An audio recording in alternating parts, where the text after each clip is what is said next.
Olá pessoal, eu sou Marcos Tanaka Riz e esse é o podcast Áreas Contaminadas, oferecido e mantido pela ECD Training e pelos maravilhosos colaboradores e colaboradoras financeiros no Apoia-se. A apresentação do podcast é minha, a edição é de Lilian Coreaço Riz, direto do quartinho do Harry Potter dos estúdios ECD. A trilha sonora é de Mauro Tanaka e de Guilherme Durão. Sigam os dois nas redes, @azalatosampa e @guilherme.durão. Estamos com muito orgulho e com a ajuda de vocês na 4ª temporada desse podcast, que tem como missão principal democratizar o acesso ao conhecimento científico sobre o gerenciamento de áreas contaminadas e sobre o meio ambiente em geral. Acreditamos na construção coletiva do conhecimento e que esse conhecimento é poder. Então o nosso grande objetivo aqui é dar poder a vocês, o poder pelo conhecimento.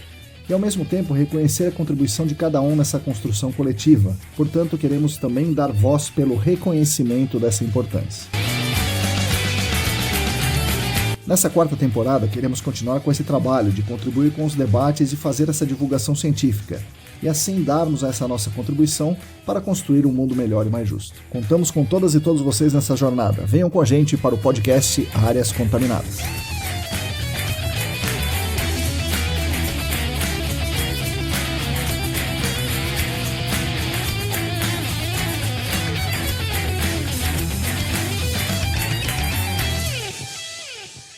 Olá! Para todo mundo que está aí lavando a louça, baixando os episódios para ouvir offline, congelando as marmitas, limpando o capacete e a bota, bom dia, boa tarde, boa noite. Eu sou Marcos Tanaka Riz e esse é o episódio número 162 do podcast Áreas Contaminadas. O nosso podcast é editado cuidadosamente por Lilian Coreaço Riz e é oferecido pelas pessoas mais queridas que são os nossos colaboradores financeiros do Apoia-se. Essas são pessoas que nos ajudam muito financeiramente e nos deixam muito felizes com a consideração que eles têm conosco, nos proporcionando aqui a oportunidade de fazermos esses episódios gratuitos. Falando nos apoiadores, quem também quiser e também puder se juntar a eles e contribuir financeiramente conosco, a gente vai agradecer muito e é uma coisa muito simples. Basta entrar no site apoia.se/ecdambiental, tem tudo explicadinho por lá.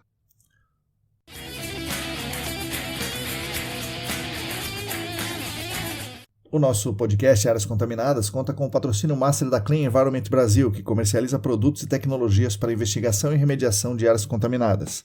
Acesse o site da Clean em www.clean.com.br. Contamos também com muita alegria, com muito prazer, com os patrocinadores ouro, o laboratório E-Consulting e a Vapor Solutions.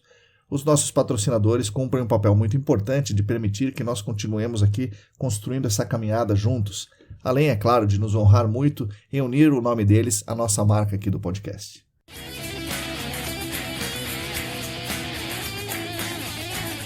Bom, esse aqui vai ser um daqueles episódios mais curtos, direto ao ponto, onde eu vou fazer uma explanação com comentários meus, sobre um tema específico.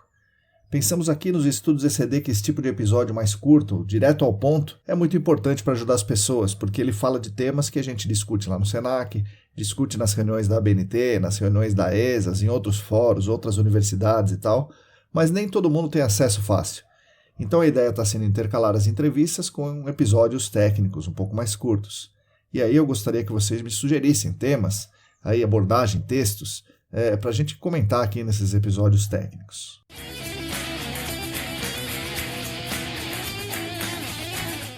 E aí dentro disso nós resolvemos começar uma série de episódios dedicados ao GAC em áreas com hidrocarbonetos. Poderia ser GAC em postos de combustíveis, mas as áreas com hidrocarbonetos não são somente postos. Então a gente pretende com essa série trazer um pouco de tudo, um pouco de todas as áreas que tenham hidrocarbonetos. Bom, a gente já falou aqui nos episódios anteriores muita coisa sobre investigação de LNEPL, basicamente evoluindo a ideia do que não deve ser feito nessa situação, que é instalar um poção. Relembrando, poção é como chamamos aquele poço de monitoramento de seção filtrante longa, tipicamente de 3 metros ou mais, e não afogado. Esse é o poção. A gente já explanou muito sobre o poção aqui, sobre a má utilização desse poção. Além de outros episódios aqui, a gente descer a lenha no poção, nós demos muitas explicações sobre várias partes dos processos de infiltração do LNEPL no solo, de trapeamento e tal, mas acho que chegou a hora da gente consolidar melhor essas ideias, de deixar tudo isso sistematizado num só lugar, que não é um só lugar, mas é uma só série, a série de episódios sobre hidrocarbonetos, que é o que nós vamos fazer aqui, começando por hoje. Portanto, esse é o primeiro episódio da série de gerenciamento de áreas com hidrocarbonetos de petróleo. Nós pensamos sobre isso, em fazer essa série, ao trabalharmos bastante na elaboração e condução do curso que estamos ministrando no âmbito da parceria Senac-ESAS para órgãos ambientais, justamente sobre GAC em postos de combustíveis. As discussões desse curso, as perguntas, a evolução do curso, junto com conversas com amigos e amigas ouvintes aqui no podcast, me deram a ideia de fazer uma série de episódios com esse tema. Esse curso do Senac-ESAS é um curso longo, de 40 horas, com explicações bem detalhadas sobre todo o processo do GAC nos postos de combustíveis e tal. E aqui nós vamos tentar dar uma resumida nesse tema para facilitar a vida de quem trabalha ou quem pretende trabalhar nesse segmento.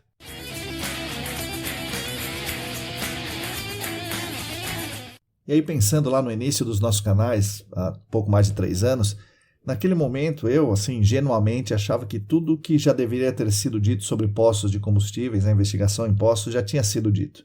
Isso era uma página virada, ninguém mais trabalhava com isso, ninguém mais queria saber disso. E agora, 3 anos depois, eu aprendi que não é bem assim, A coisa funciona de um modo bem diferente do que eu pensava. Muito já foi feito nos postos, só que boa parte do que já foi feito não foi feito da melhor forma. Ou dá até para a gente dizer que grande parte foi feita de uma forma que, se a gente olhar hoje, tá errado. Muita coisa foi feita errada aos olhares de hoje, não errada aos olhares da época, é claro. E não só isso, aprendi nos nossos canais e nos últimos 3 anos de cursos da ESAS, do Senac, que conceitos básicos como fonte, pluma, ELNEPO trapeado, fase residual, saturação, molhabilidade, não estão totalmente incorporados no repertório dos profissionais do GAC, que, no fim, acabam fazendo aquela receita de bolo anticientífica. Instalar poções, ver se junta a fase livre nos poções. Se juntar a fase livre, você precisa colocar o MPE. E se não precisar, se não juntar a fase livre, é só monitorar a fase dissolvida, restringir o consumo de água subterrânea ali num polígono e tchau mesmo. Sem realmente avaliar o problema, muito menos sem avaliar os reais riscos, a saúde humana e a outros bens a proteger. Uma parte do nosso mercado entende esses conceitos, mas mesmo entendendo não mudou a conduta nem as tomadas de decisão e acabam fazendo o mesmo de sempre, mesmo paradigma de sempre. Em resumo, tem muita coisa feita em posto que precisará em algum momento ser reavaliada, corrigida, revista de alguma forma.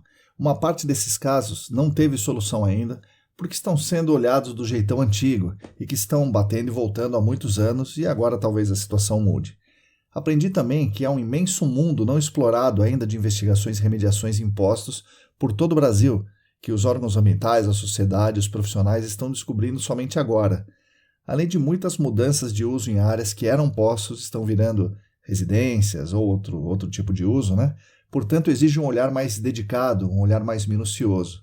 Órgãos ambientais não eram tão rigorosos e agora a coisa está mudando. Então tem muito trabalho a ser feito ainda em área com ELNEPO, com postos de combustíveis, com hidrocarbonetos de petróleo. Aprendi por aí que conceitos mais recentes como recuperabilidade do ELNEPO, transmissividade do ELNEPO, NSZD, frações de TPH, variabilidade de eficácia da remoção do ELNEPO de acordo com ciclos hidrológicos, investigação com uso de luz ultravioleta e muitas outras coisas que não são tão novas, mas são novas comparadas com as investigações em postos originais, ainda não estão sendo usadas em larga escala no mercado de hidrocarbonetos.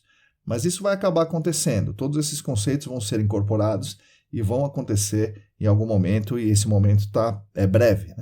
Também aprendi que em muitas áreas industriais tem fontes de hidrocarbonetos, desde solventes aromáticos, etilbenzeno, chilenos, até óleo lubrificantes, óleos combustíveis, óleo de corte e tal.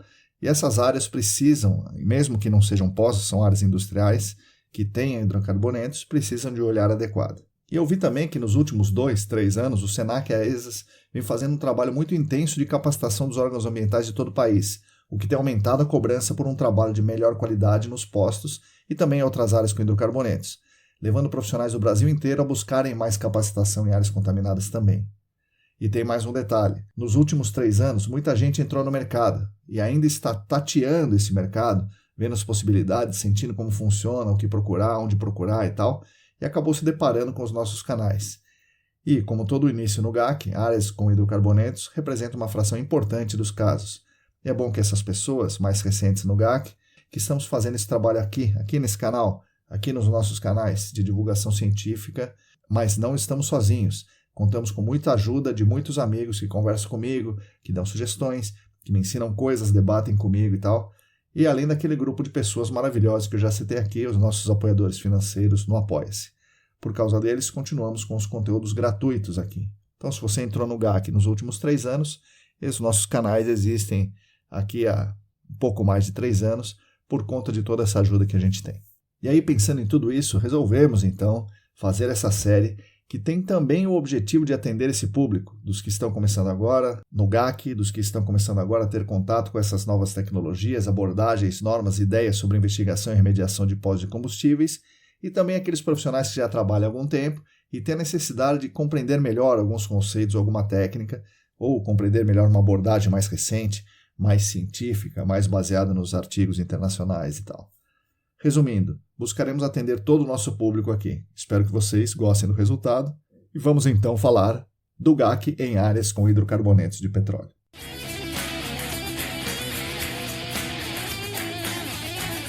Quero aqui agradecer e dar os créditos de boa parte do material desse primeiro episódio da série. Boa parte do material eu peguei das maravilhosas aulas do meu amigo e professor Rodrigo Cunha e também das aulas dos professores Roberto Abdala Machado e Rodrigo Silvem. Além dessas aulas, muito do que eu vou falar aqui, eu ouvi do Rodrigo Cunha, tanto em conversas informais, quanto na fantástica entrevista que ele nos concedeu lá em 2020, no início do nosso canal. Busquem no nosso canal do YouTube a live com o Rodrigo Cunha, é muito legal. Uma parte das informações eu peguei dali. Então, nessa primeira etapa, eu vou mostrar para vocês, tentar falar para vocês por que os postos de combustíveis são importantes para o gerenciamento de áreas contaminadas. Essa resposta tem várias partes, vou começar pela mais problemática. Nos anos 80, a CETESB, em São Paulo, no estado de São Paulo, teve que lidar com vários casos de grandes vazamentos de combustíveis nos postos do estado, com grandes problemas ambientais e situações realmente de emergência, de perigo, de risco iminente, de risco à vida.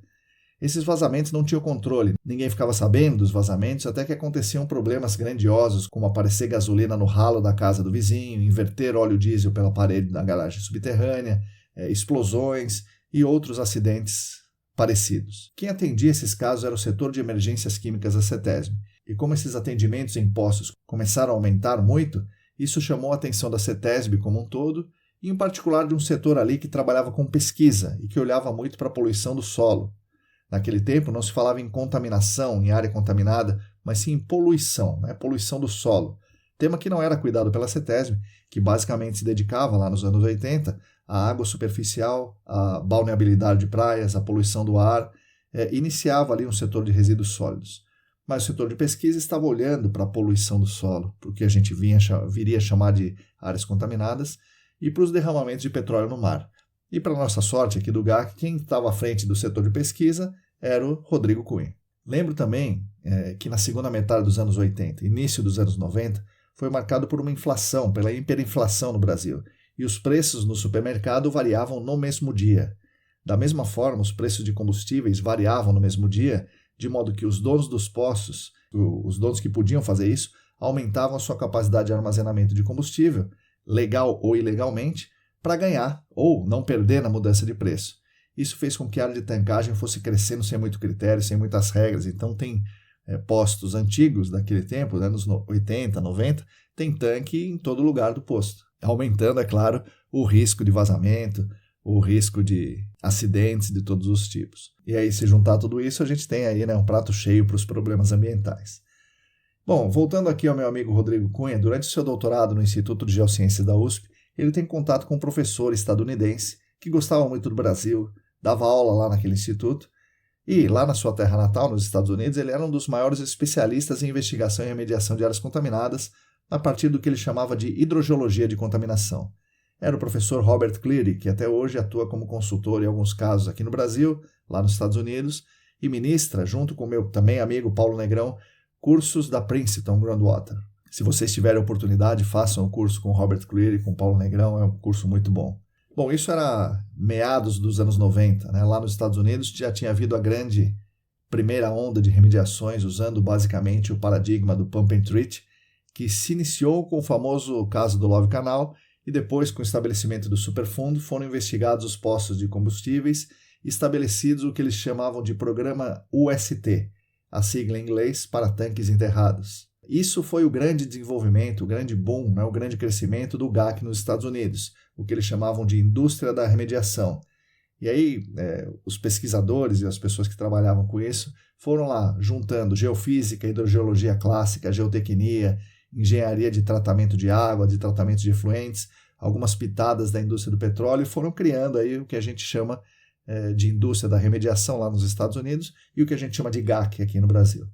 O Robert Cleary falou para o Rodrigo Cunha que se ele queria entender a poluição do solo e começar a desenvolver no Brasil essa indústria da remediação, Rodrigo, precisaria olhar para os postos de combustíveis.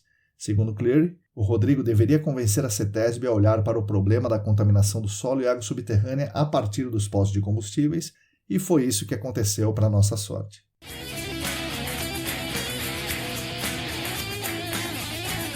Antes de falar do Brasil, vamos falar o que é o UST da EPA.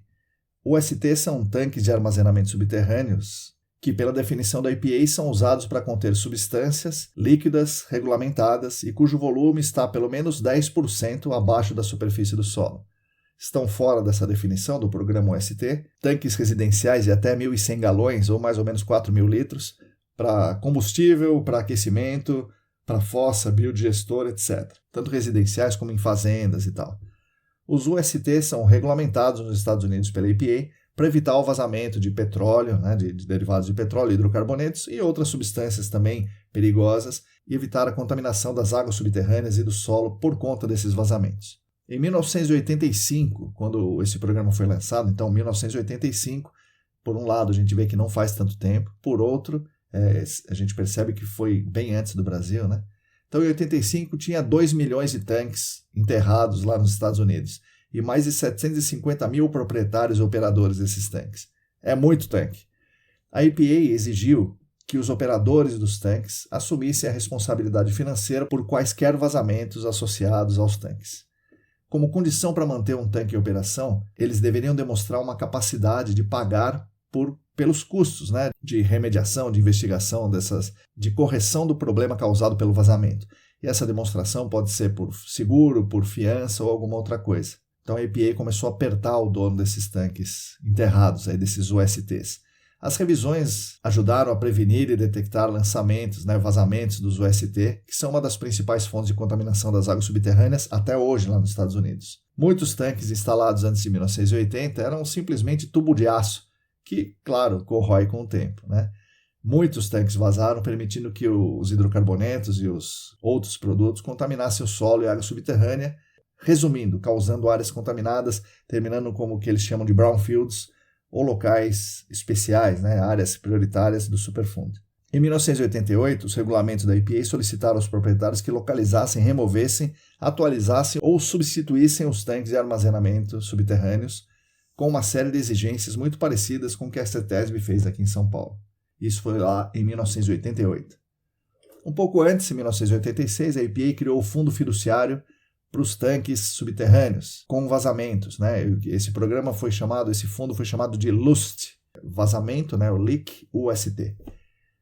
Esse fundo é usado ainda para supervisionar as investigações e remediações pelos responsáveis e também para pagar pelo GAC decorrente desses vazamentos nos tanques em áreas órfãs ou onde for necessário uma ação de emergência. Isso foi criado em 1986. Em 2009, o governo federal dos Estados Unidos forneceu uma dotação suplementar para esse fundo de $200 milhões, para esse fundo LUST. No famoso livro do Sigrist, de 2011, onde ele fala do mercado de GAC nos Estados Unidos, os sites do UST eram 125 mil, então tinha 125 mil áreas contaminadas por causa de tanque enterrado, a um custo de $16 bilhões. Como comparação, os sites prioritários no Superfund eram um pouco mais de 700 áreas, tinha 700 áreas prioritárias no Superfund, lá em 2011, e um custo de $32 bilhões.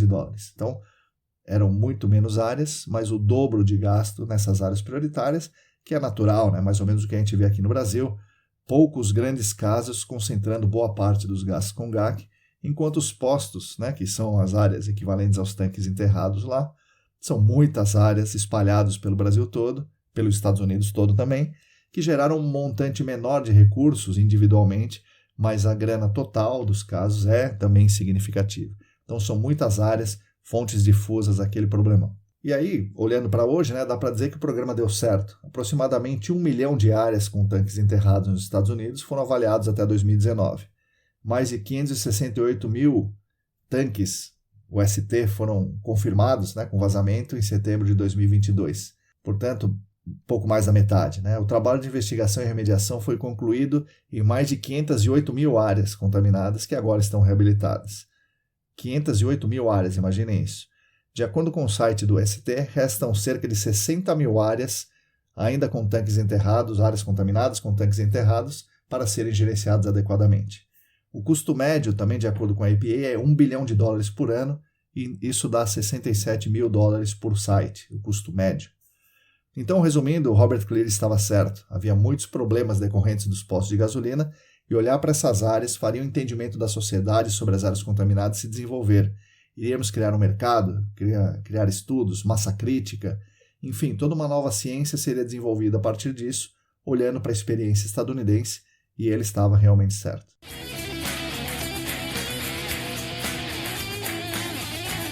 E aí, vindo para o Brasil, reitero que havia muitas emergências, como eu falei, causadas por acidentes, e a CETESB começava a se preocupar cada vez mais com isso.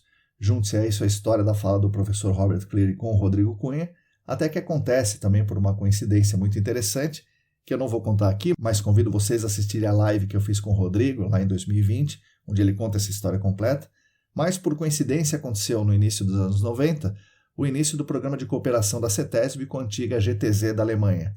E essa cooperação, esse programa de cooperação, criou as bases do GAC aqui no Brasil. Isso culminou com o Manual de Gerenciamento de Áreas Contaminadas em 1999.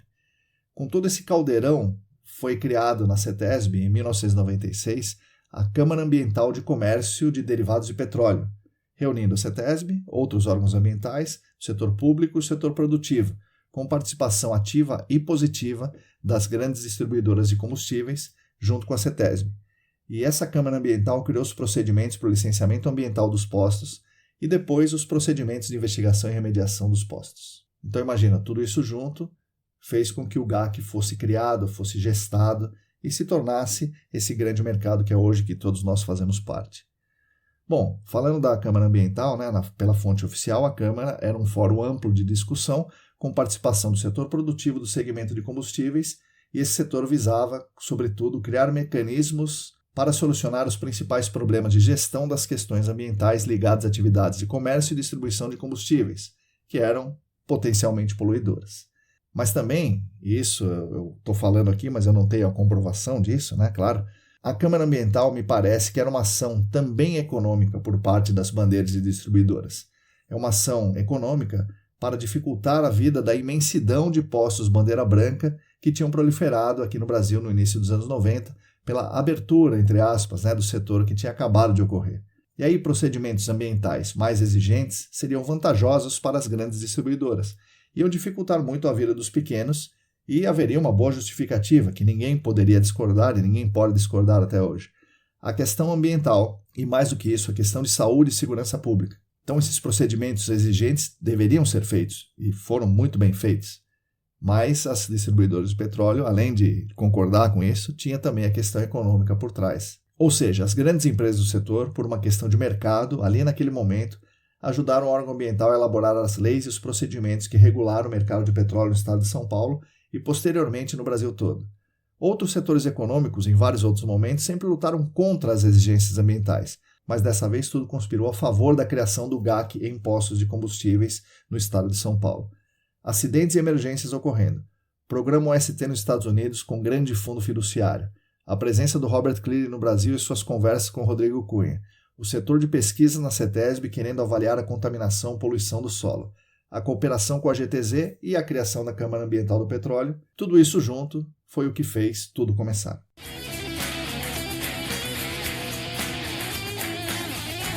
Dentro da Câmara Ambiental surgiu a ideia de se exigir no licenciamento ou na renovação das licenças ambientais dos postos, que se fizesse uma adequação das estruturas dos tanques e outros equipamentos, mais ou menos na linha do que o UST exigiu nos Estados Unidos, e que se fizesse uma investigação do chamado passivo ambiental dos postos. Isso não ocorreu de uma hora para outra. Foi necessário que tivesse primeiro a resolução CONAMA 237 de 97, que dispõe sobre os procedimentos e critérios utilizados no licenciamento ambiental, e estabelecesse os empreendimentos sujeitos ao licenciamento ambiental. E depois disso, finalmente, a resolução CONAMA 273 do ano 2000, somente no ano 2000, que considerou que toda instalação em sistema de armazenamento e derivados de petróleo e outros combustíveis configura-se como empreendimento potencialmente ou parcialmente poluidores e geradores de acidentes. Portanto, são passíveis de licenciamento. Então, no ano 2000, a CONAMA 273 diz: poço de combustível tem que ser licenciado. E a mesma resolução diz em seu artigo 1º que a localização, construção, instalação, modificação, ampliação e operação de postos revendedores, postos de abastecimento, instalação de sistemas retalhistas, postos flutuantes, dependerão de prévio licenciamento do órgão ambiental competente, sem prejuízo de outras licenças. Foi dada aí a deixa para que os órgãos ambientais competentes, por exemplo a CETESB, exigissem o licenciamento estadual e com isso exigisse uma série de coisas nesse licenciamento estadual. E foi a deixa, como eu falei, para a CETESB elaborar então a sua SMA 05 de 28 de março de 2001, que regulamentava essa CONAMA 273 no estado de São Paulo e chamando para si a responsabilidade de fazer os licenciamentos. Claro que houve uma chiadeira dentro da própria CETESB, porque você imagina a quantidade de trabalho adicional que os técnicos das regionais e da própria CETESB central, ali de Pinheiros, teriam a partir desse momento. E foi tudo sendo construído, trocando o pneu com o carro andando. No ano 2000 foi publicado o primeiro documento, que eram os procedimentos para a identificação de passivos ambientais impostos. E esse documento era chamado Procedimento para a Identificação de Passivos Ambientais em Estabelecimentos com Sistema de Armazenamento Subterrâneo de Combustíveis, ou SASC. Vocês estão vendo uma similaridade com o programa UST. A partir daí foram dados 6 meses para todos os empreendimentos com SASCs se cadastrarem na CETESB, e os mais críticos foram sendo chamados nas famosas listas de convocações, que a CETESB publicava em seu site, que trazia a lista dos empreendimentos convocados para fazer uma reforma, para fazer a sua investigação do seu passivo ambiental, ou seja, para entrar na roda do gerenciamento de áreas contaminadas. É interessante verificar que logo nos primeiros procedimentos, por exemplo, na DD 02 de 2001, era exigida uma descrição da geologia por meio de amostragem de solo, era exigido mapa potenciométrico, ensaios de condutividade hidráulica, delimitação das plumas em fase dissolvida e em fase retida no solo. Isso é 2001, pessoal. Além disso, a recuperação, que depois viria a ser chamada de remediação e posteriormente chamada de reabilitação das áreas, envolvia a remoção da fase livre e também a remediação, a recuperação da fase dissolvida e da fase retida. Em seu item 7 da investigação detalhada, solicitava claramente a caracterização geológica e hidrogeológica da área, dando prioridade ao meio físico, como deve ser e como é até hoje. Obviamente, muito disso foi ignorado na grande parte dos trabalhos em postos de combustíveis. Na parte da caracterização geológica, a DD 02, repito, 2001, solicitava a descrição em campo das amostras de solo e análises granulométricas a cada mudança de material, ou seja, o que hoje chamamos de unidades hidroestratigráficas. E exigia também, claro, análises químicas de solo, delimitação de fase retida e eventual remediação dessa fase retida e das outras fases, livre, dissolvida e tal. Ou seja, já estava tudo lá. Não é invenção nova, eu não estou inventando nada aqui, nem nós estamos inventando nada no SENAC. Isso aí está desde 2001 colocado como exigência. Infelizmente, em boa parte dos casos, isso não foi cumprido.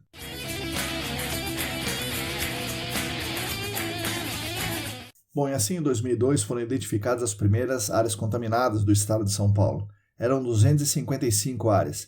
E em 2004, ou seja, 2 anos depois, o número de áreas contaminadas chegou a 1.336, por conta das convocações dos postos de combustíveis.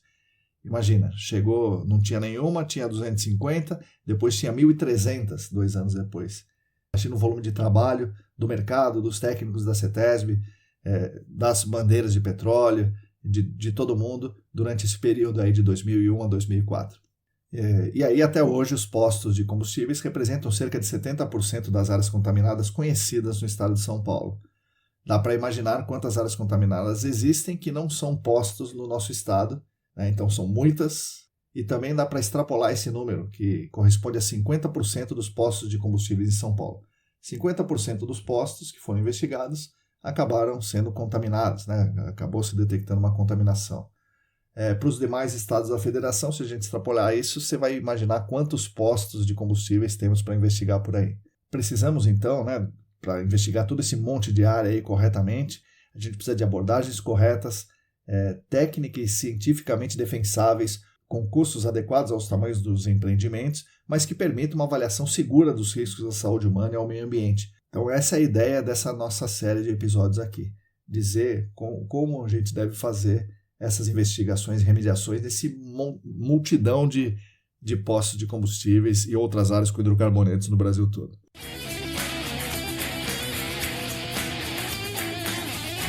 E aí, pensando nisso, imagine a gravidade desses primeiros casos, desses primeiros 250, desses primeiros 1.300 áreas contaminadas descobertas aqui no estado de São Paulo. Certamente foram escolhidos os casos mais críticos para as primeiras convocações. Poços mais antigos, tanques piores, além dos casos de acidentes já conhecidos. Dessa forma, foram criadas visões que perduram até agora. Grandes vazamentos pressupõem grande massa de ALNEPO, de produto imissível em fase líquida.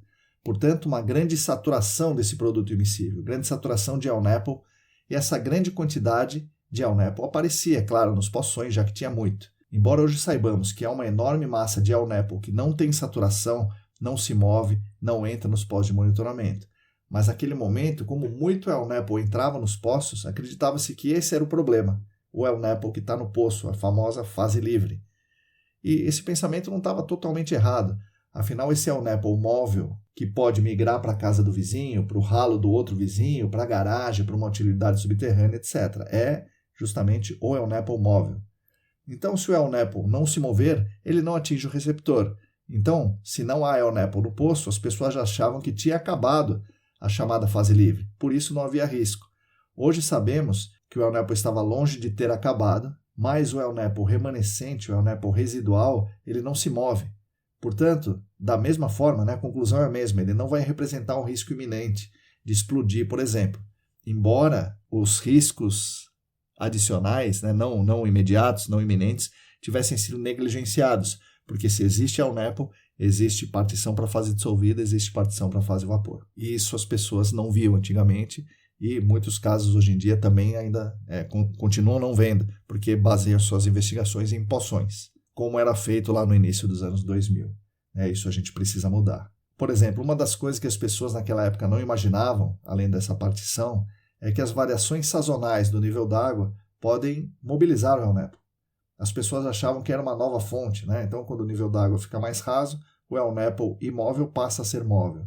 As pessoas achavam que apareceu fase livre no poço, então é uma nova fonte, o que também não era incomum naquele tempo. Então, os primeiros casos eram grandes casos, grandes vazamentos, bueiro, caixa de inspeção de esgoto, eletricidade, telefonia, tudo cheio de diesel, tudo cheio de gasolina, fases livres gigantescas, os poções feitos com seção muito longas, grandes diâmetros de furo e de poço, furado de qualquer jeito, poço com manta bidim, ranhurado à mão, tudo com muito produto, muita fase livre, muito óleo, enfim, casos grandes, onde qualquer coisa que se fizesse teria um resultado. Então, uma remediação ali grosseiramente feita tiraria uma massa de ALNEPO. Então, tem algum resultado, porque você reduz um risco iminente, e o risco iminente é realmente o mais importante, que a pessoa pode perder a vida. Então, embora aos olhos de hoje muita coisa errada tenha sido feita, o mais crítico acabou sendo corretamente, as decisões foram tomadas corretamente na época.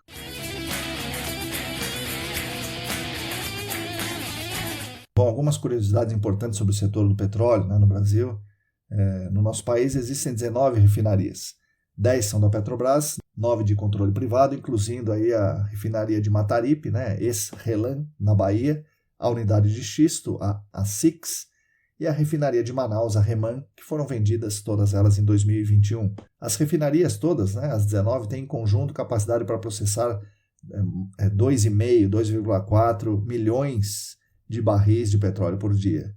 Recomendo um vídeo muito legal e didático do canal Manual do Mundo, no YouTube, que mostra a RPBC, a refinaria lá em Cubatão. A maior refinaria do Brasil é a Replan, em Paulínia, não à toa, a área de tese de doutorado do Marco Pedi e de muitos outros excelentes trabalhos publicados sobre contaminação, remediação e investigação em áreas com hidrocarbonetos de petróleo, conduzidos ali pelo grupo do LEBAC, da Unesp de Rio Claro. Considerando informações do Anuário Estatístico da ANP de 2021, no final de 2020, existiam 48.808 postos revendedores de combustíveis no país. Se houver a mesma proporção do estado de São Paulo, a gente pode considerar que 50% desse número, o que daria mais ou menos 21 mil postos de combustíveis contaminados no Brasil. Existem no Brasil 70 bandeiras de postos. 70. A bandeira com mais postos é a bandeira branca, com 45,4%. Um posto de bandeira branca, né, lembrando para quem não sabe, é aquele que pode ser abastecido com combustíveis de qualquer distribuidora. E as 4 principais bandeiras, que não são brancas, né, são a Petrobras, que controlava em 2021 17,2% do mercado, a Ipiranga com 13,4%, a Raízen com 12,2%, e em quarto a Ali com 2,7%, e aí tem outras bandeiras, outras distribuidoras menores, que somadas todas dá mais ou menos 1%. E também como curiosidade, né, um pouco mais técnica, a gente pode falar um pouco das substâncias que compõem o petróleo. O petróleo é composto por hidrocarbonetos alifáticos, hidrocarbonetos aromáticos e compostos polares, com nitrogênio, com enxofre, com oxigênio, e também com o que se chama de asfaltenos. A gasolina tem hidrocarbonetos alifáticos, como isoparafinas, naftenos, olefinas e parafinas. Então, 69% da gasolina são hidrocarbonetos alifáticos, 19% da gasolina são hidrocarbonetos aromáticos e 12% são hidrocarbonetos desconhecidos na gasolina. É a média do Brasil, né? O diesel tem 73%, né, um pouco mais de hidrocarbonetos alifáticos, só que somente naftenos e parafinas, e tem 27% de hidrocarbonetos aromáticos. Falando agora em substâncias químicas, os BTECs são hidrocarbonetos monoaromáticos, ou seja, tem um único anel benzênico, e são os BTECs de grande importância ambiental, porque tem alta toxicidade, alta mobilidade e relativamente alta solubilidade. Os BTECs são o benzeno, todo mundo sabe disso, né? Mas vamos lá, o benzeno, o tolueno, que é um anel benzênico com metil, né? Poderia ser chamado de metilbenzeno. Temos o etilbenzeno, que é um alifático com 2 carbonos ligado ao anel benzênico, e os chilenos, que são 3 tipos de chilenos, né? Orto, meta e para-chileno. Os chilenos são o equivalente a dimetilbenzeno, né? Então são 2 moléculas de metil ligadas a um anel benzênico, e o prefixo orto, meta e para diz respeito à posição do segundo metil, né? Considerando que o primeiro metil sempre no carbono número 1, são compostos encontrados em derivados de petróleo, principalmente na gasolina, e pela EPA, são classificados como poluentes prioritários. Já os hidrocarbonetos policíclicos aromáticos, os PAHs, em português HPAs, vocês vão encontrar das 2 formas, são compostos orgânicos, são semivoláteis, são formados por 2 ou mais anéis aromáticos. Os BTECs são monoaromáticos, só tem um anel benzênico, os poliaromáticos têm muitos anéis. São mais de 100 compostos dessa classe, apenas 16, que você encontra o limite, né, na EPA, o limite na lista da CETESB, são considerados prioritários porque apresentam toxicidade. E aí temos a terceira grande classe de SQIs vinda do petróleo, que são os TPHs, e eu não vou falar sobre o TPH hoje, nós faremos um episódio, na verdade nós faremos uma série de episódios especiais sobre os TPHs. Então, estamos cheios de séries de episódios aqui, né? Bom, a presença dessas substâncias, especialmente BTECs e PAHs, nos combustíveis, é que dão a toxicidade para as contaminações por hidrocarbonetos. Então, tem o risco iminente de explosão pelo produto em si, pela contaminação com o produto derivado de petróleo, ou pelo petróleo ou derivado de petróleo. Então, tem um risco iminente causado pelo produto, e há o risco toxicológico, um risco de longo prazo pela partição dessas substâncias, BTECs e PAH, a partir do produto imissível, a partir do ELNEPO. Essa partição pode ir para a água subterrânea, formando a fase dissolvida, ou pode ir para o ar do solo, formando a fase vapor, a fase gasosa, ambas capazes de atingir um receptor e causar um risco à sua saúde, um risco à saúde humana, e é para isso que existe o GAC, para mitigar esses riscos à saúde humana, tanto riscos agudos, imediatos, quanto riscos de longo prazo, riscos toxicológicos.